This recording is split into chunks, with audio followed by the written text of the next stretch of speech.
All right, guys, welcome back for part 2 of modeling this JUUL. At the end of part 1, we were able to take care of the boolean cuts on the sides and in the front and also at the top. If I take those overlays off, we can see it. Everything's looking pretty nice and clean.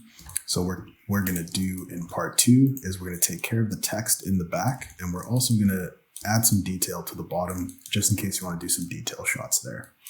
All right, the first thing we're going to want to do is we're going to go F4 preferences and make sure that we have this SVG import export toggled on. And from there, we're going to go F4 again, go import, and we're going to bring in our scalable SVG and just go to that folder that I gave you guys. It should be in the description below, just in case you don't have it. And we're going to bring in the JUUL text SVG, and we're just going to import that. At first, it's going to look like nothing happened, but if you see here on our hierarchy, we have JUUL text SVG. So if I right click on that and go visibility, isolate, I should be able to see everything. So now we have this text that's been brought in, and they've been brought in as curves. If I tab into edit mode on them, I'm just going to scale these up to start with, and I'm also going to set that origin to the center of mass on all of them, just for now.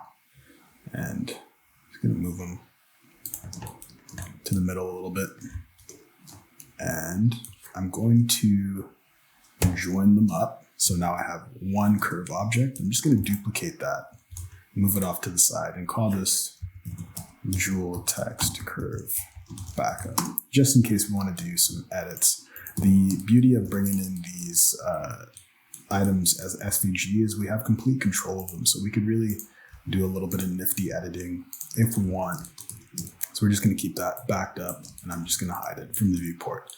So with this one, what we're going to want to do is we're going to convert this to a mesh so we could actually use it as a boolean object. So we're going to go convert to mesh, and then now we have this as a mesh. And as you can see in wireframe mode, there's a bunch of crazy edges going everywhere. It looks really nasty, and we're just going to clean all that detritus up in a second. I'm just going to get rid of this SVG material so everything's like default grayish white. We're going to go to our modifiers, add modifier. We're going to decimate this, just hit planar, and at 5 degrees, it should work fine. It's cleaned up a lot of those edges, if not all of them, and we're just going to hit apply. So now we're just left with all these edges that pretty much help make up the shape of our text, and it's looking decently clean. I feel like this bottom part can be cleaned up a little bit, so let's try to clean that up.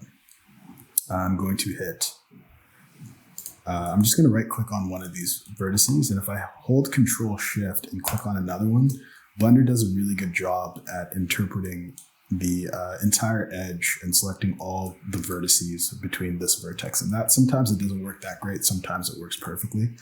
And from there, I'm just going to hit W, Loop Tools, and I'm going to hit Relax. And that's just going to kind of shift these vertices. And if I hit Shift R to repeat that process, it's just going to smooth everything out as best as it can.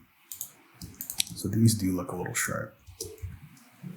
So I just hit Control B and V to bevel those vertices. And now we have something that's looking a lot smoother. And I like that a little bit better for sure.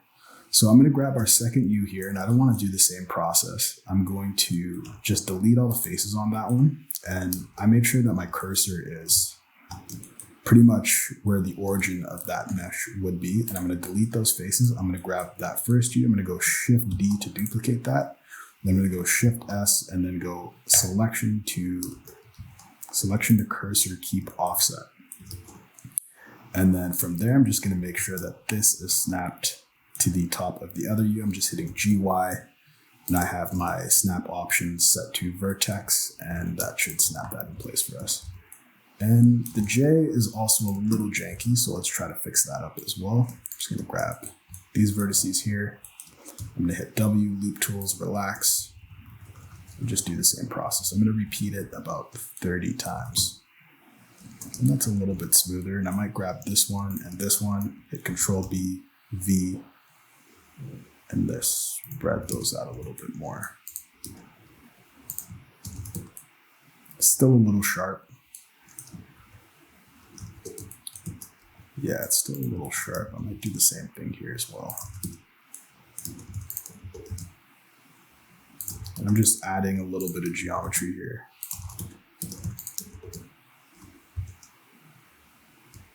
There we go. And now that looks a lot smoother. Let's try to do the same thing here.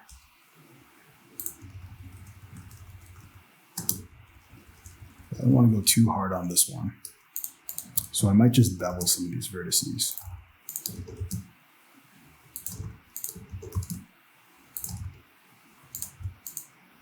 And then grab the ones in the middle there, go loop tools, and we're going to go space. That's going to space them all out evenly. And that's looking definitely a lot smoother. And I'm going to do the same thing with this one as well. Grab all those again. W. Hit that with the space. And now that's looking a lot smoother for sure. And now I'm going to pretty much do the same process with duplicating this J over to that L, cursor to selected. I'm going to delete it. And then I'm going to grab RJ, Shift D, Shift S, selection to cursor. And then I'm going to hit Control M to mirror, and I'm going to mirror it along the X, and then now that has become our L. Now keep in mind when we negatively scale items, their orientation is going to change. So you can see these blue ones mean that our faces are going upwards in the Z, whereas this one has now been flipped. I'm just going to go into edit mode and face select, hit that one, hit Shift N, and then over here in our recalculate normals, I'm just going to go inside, and that's going to correct that up for us. And now I'm going to bring back the rest of what we had. I'm just going to rename this real quick as well. JUUL text mesh. So I'm going to right click on the collection, visibility, isolate. That should bring everything back. Select my JUUL text mesh. I'm going to rotate this 180 degrees in the Z. And let's go origin, set origin, center of mass. I'm just going to move that there so I know it's perfectly centered. And I'm going to rotate that in the X -90, bring that up. And I'm going to duplicate this. And I'm going to hide my original mesh just in case we need it again. And I'm going to make this one my JUUL text. Bool. I'm going to move that to my bools collection. And from here, we're going to go to our back view. And in our references, we already have our front view. So I'm going to duplicate our front view. Just rename that our... Let's try that again. Back view reference. And if we go to our image context menu here, and on the side, instead of front, we're going to hit back, and that's just going to flip that to the back for us. And we're going to make sure that we use the right reference image. We're going to go back reference.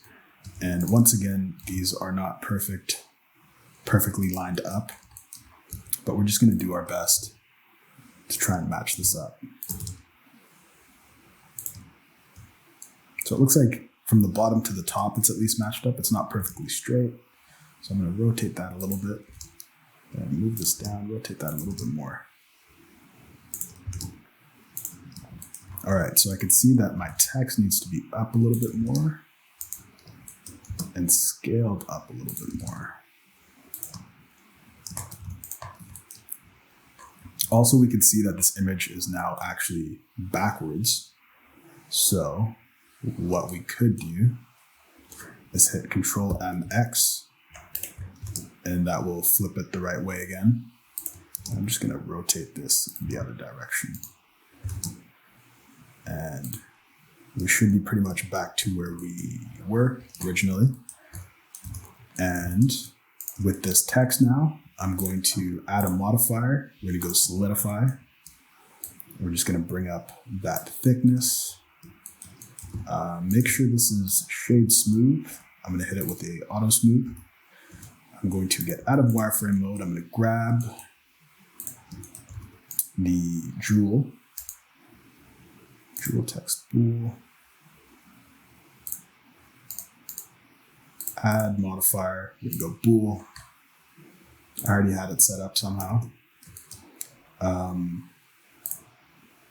JUUL text bool, and I'm going to put that under our final bevel. Call this JUUL text bool.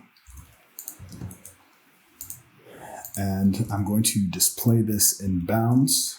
I'm just going to move this in the Y. So we have it cutting. I'm just going to go in wireframe mode. And then from here, we're going to add a second bevel. So what is essentially going on is that first final bevel that we had is affecting the entire mesh. And then the JUUL text bool is not going to get any benefits from that beveling on the final bevel. And we're going to copy this. And we're going to move it now below our JUUL text bevel. I'm just going to call this our JUUL, our text bevel. So now this should only really be affecting my text here. And I'm also going to make sure to set the angle outer emitter to arc. And that's going to fix those edges for us. I'm just going to bump this up to about 8.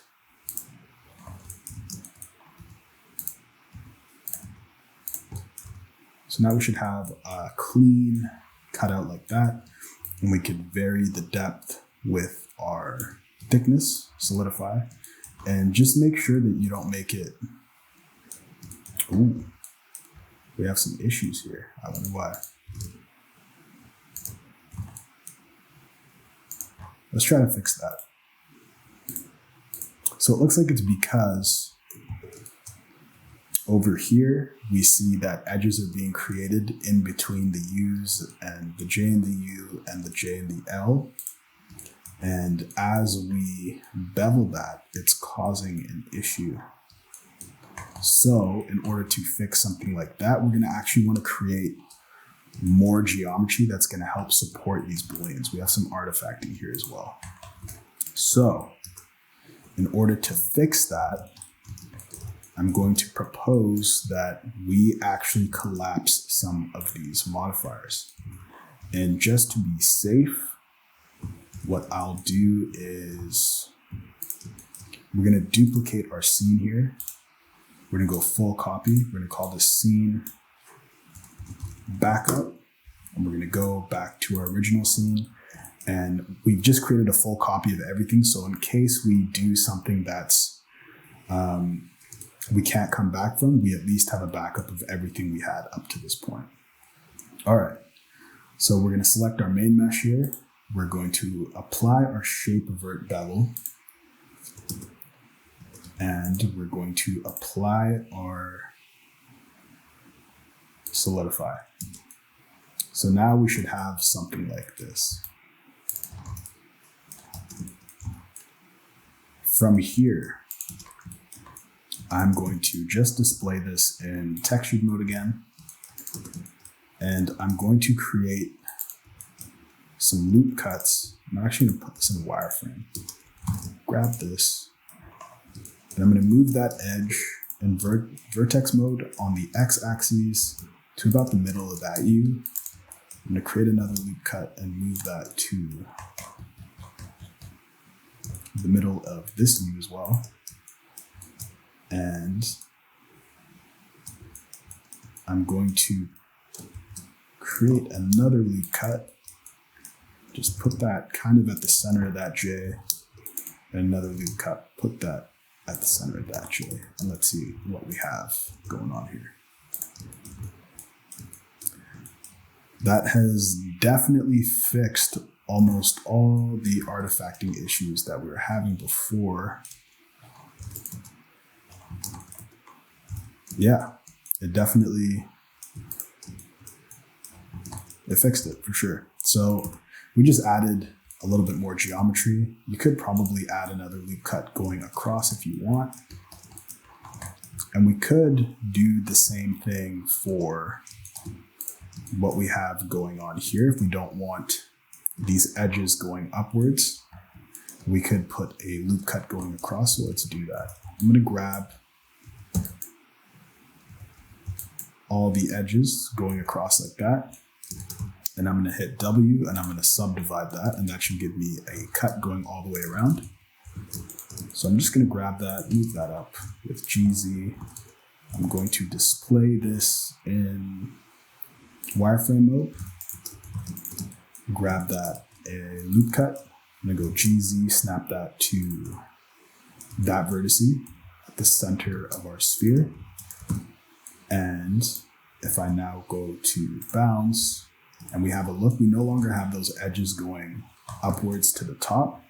We now have a single line that's intersecting right at the point of our sphere boolean. So it's giving us a really clean result. A really clean result. And that really goes a long way to help with the beveling of some of these boolean operations. So let's go back to the back view and we're going to create this text along the bottom here now. And the easiest way to do that is we're just going to bring in Shift A, go text.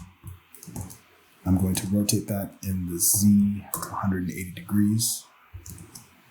I'm just going to move that down. We're going to go to our text context here. And the alignment, we're going to make that center justified. And now I'm just going to split my window really quickly, go to our back reference here and just see what exactly the text says. So I'm going to tab into the text and go 0FCAMVW9. And then tab out, and that should give us our text. Let me scale that down. I'm also going to collapse that bottom window. In case you guys are having difficulties collapsing windows, I know it's kind of hard to click in the corner here. Another easy method is to just right click in between when you see these double arrows pop up, and you could go join area, and then you can pick the direction you want to join towards. So I'm just going to move that to the bottom again. Rotate this in the X -90. We're going to go to our back view. Just going to bring this up, scale it down, bring this up, scale it up. And this text isn't perfect. I don't know what font they used specifically, but we're just going to go with the Blender default font. It's not too important in this case. This is kind of just a mesh study, and I'm going to go snapping to face, GY, and snap that to that face like such. And now we have all these intersecting meshes. So it looks a little strange. We're just going to add the tiniest little bit of solidify. I'm going to go solidify, offset to positive. I'm going to make sure this is a shade smooth. Where's the smoothing options for text? Let's increase that render quality to 64. Have a look at our wireframe. Let's bring in a decimate planer to clean some of that up.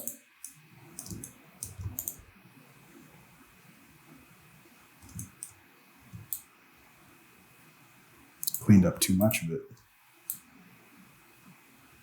Just do 0.25. Should still keep everything else pretty smooth. So our decimate's set to 0.025. Let's make the thickness 0.002. So it's very, very tiny. And we should now have our text. Let's locate where this is located here. It's still in our JUUL text SVG. So I'm just going to move that to our main and call this, I don't know, serial text. I hope that's how you spell serial. All right, so we've completed the back text, and now we want to complete the bottom. So I'm going to go to our bottom view here. We're going to go to our references, and we're going to take our top view, duplicate that one, and call this one our bottom view reference. We're going to go to the image context menu here, side, we're going to go back. So now we've flipped that, and we're going to pick our bottom reference here. And we're going to do the same process, just kind of move that into place, rotating it slightly to better align with what we have. Let's scale that up. So we have something like that. All right. We're going to grab our main JUUL body mesh. We're going to go Shift D, move that down in the Z direction. And I'm just going to get rid of pretty much everything except this top face.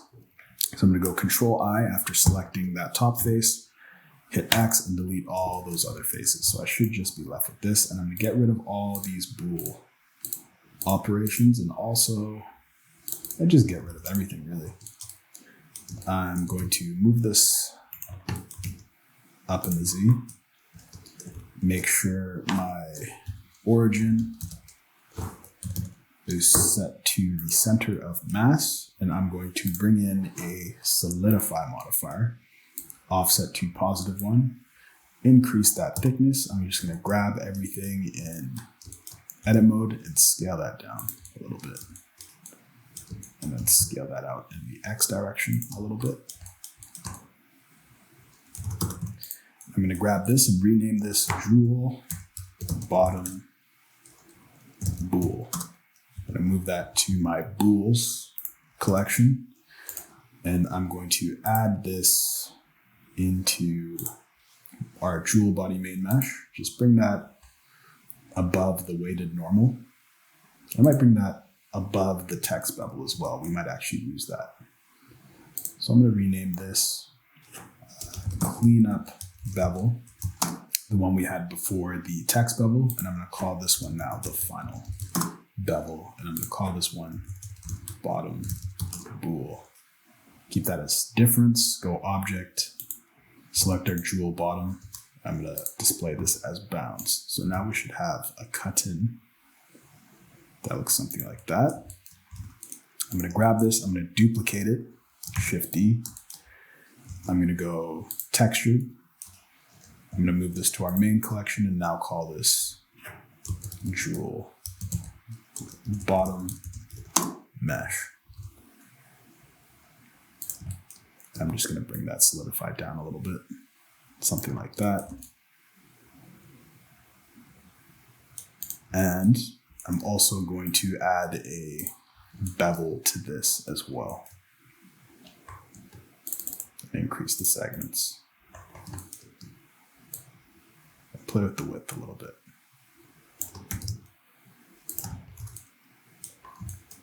So now we should have something that looks like this. And make sure this is set to angle and not none. So when we had this set to none, we could see that we're also beveling all those vertices. We're essentially beveling everything. We don't want that. Make sure you set that to angle. And we should be good to continue. Let's go back to our bottom view. And let's see what we got going on. I'm just gonna make sure, get rid of that JUUL text SVG collection again. Go to the bottom. I'm just gonna click on our back reference here and go isolation on it. And it looks like we just have kind of a pill shape that tapers inwards a little bit. So let's see if we could create that. I'm gonna go cursor to selected. We're gonna bring in a plane again. We're going to scale this in edit mode. Shift Z, Shift X. That's kind of roughly the shape we're looking for. And we're going to add a, ooh, my screencasting went away. Where'd it go? There we go. Now it's back. I'm sorry about that. I didn't even realize it was gone. Add modifier. We're gonna go bevel. Make sure we go only vertex. And now we're going to bump up the segments and try to mimic that pill shape that we see. So I'm gonna grab that plane we created, grab our background reference. We're gonna go Shift H to isolate that. I'm gonna go into X-ray mode to see what I'm doing. And that shape's looking pretty good already. So we got width of 0.1 segments. Let's make it like 12. I don't want it to be too crazy. I'm gonna call this shape bevel. Add a modifier. We're gonna go solidify, offset to 1. Bring up that thickness. Shade smooth, auto smooth. And then now to get that inward taper, what I'm going to do is add a simple deform modifier. We're going to go taper. We're going to taper it in the Z axis. And we're going to bring that factor in negatively. So let's go to our bottom view again. And let's have a look. So we have something like that. That's a decent place to start. It's not quite exact. It looks good on the x-axis, but the y-axis could use work. So what we could do is at this point create a duplicate of this just in case we need it. And we could actually do it manually, which isn't a terrible idea. So let's see what it looks like first. So now we're going to grab our bottom, our JUUL bottom. We're going to add a modifier, boolean. We'll call this our charger bool. We're going to rename this our charger base bool. Move that to our bools. And make sure we select this object. I'm going to display it as bounds and then move this upwards. You get something like that. All right. Let's check it in wireframe mode. Everything's looking fine so far. And now from here, we see in our bottom, we have a second inset of these 4 pieces. So we could create that by quite simply mimicking these shapes and then actually using that as another bool. So let's try and do that as well. So I'm going to grab that bool object that we had for the bottom, go to textured mode on it. And what I will try to do now is go back to bottom and I'm actually going to apply all of these. Just grab the top, go Control I and delete those faces. I'm going to set origin to center of mass on this. And now what I could do is I'm going to scale this in the Y a little bit. And I'm going to grab these 2 edges here and I'm going to subdivide those to create a loop cut here. I'm just going to shift that over here. I'm going to do the same thing again. I'm going to keep that on this side this time. So now I should be able to just create loop cuts in the middle. So I'm going to create 1, 2, 3, 4 loop cuts. We just move these into position.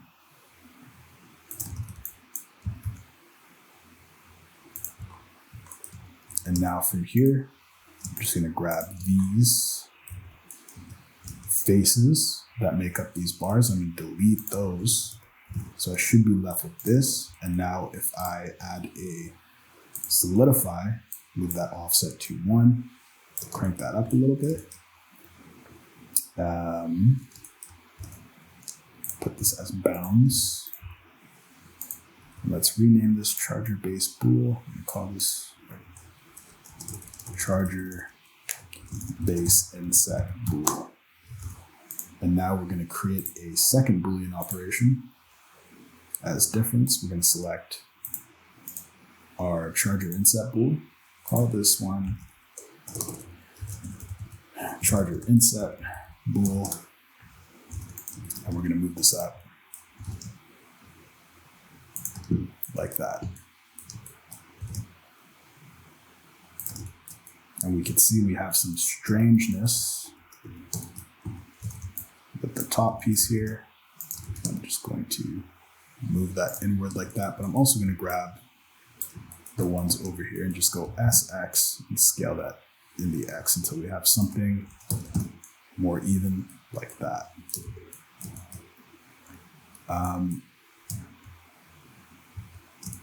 Mind you, it is not perfectly like how this looks. This looks more flush. But for what we're going for and for the sake of speed, we're just going to do it quick and dirty like we have so far. We're going to add in another bevel. And we're going to call this one the final bevel. We're going to set it to angle. I'm going to go into wireframe, see what we got going on here. Make sure clamp overlap is off.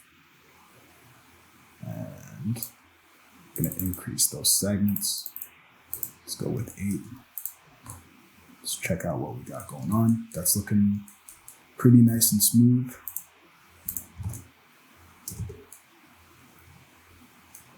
I'm okay with that. And we're just going to cap this off with another weighted normal. And let's have a look in without our overlays. Yeah, I think we're looking pretty good. Now I do have more reference images for you guys. If I go to open and we have a look at our reference images, I have the actual pods as well.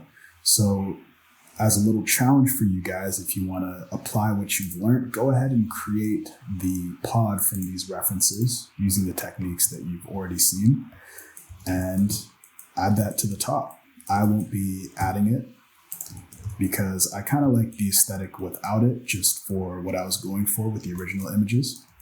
But that should conclude part 2. Our model is completely finished. And then in the final part, we're going to go over shading it and rendering it out and doing a little bit of compositing all inside of Blender. All right, thank you guys. I'll see you in part 3.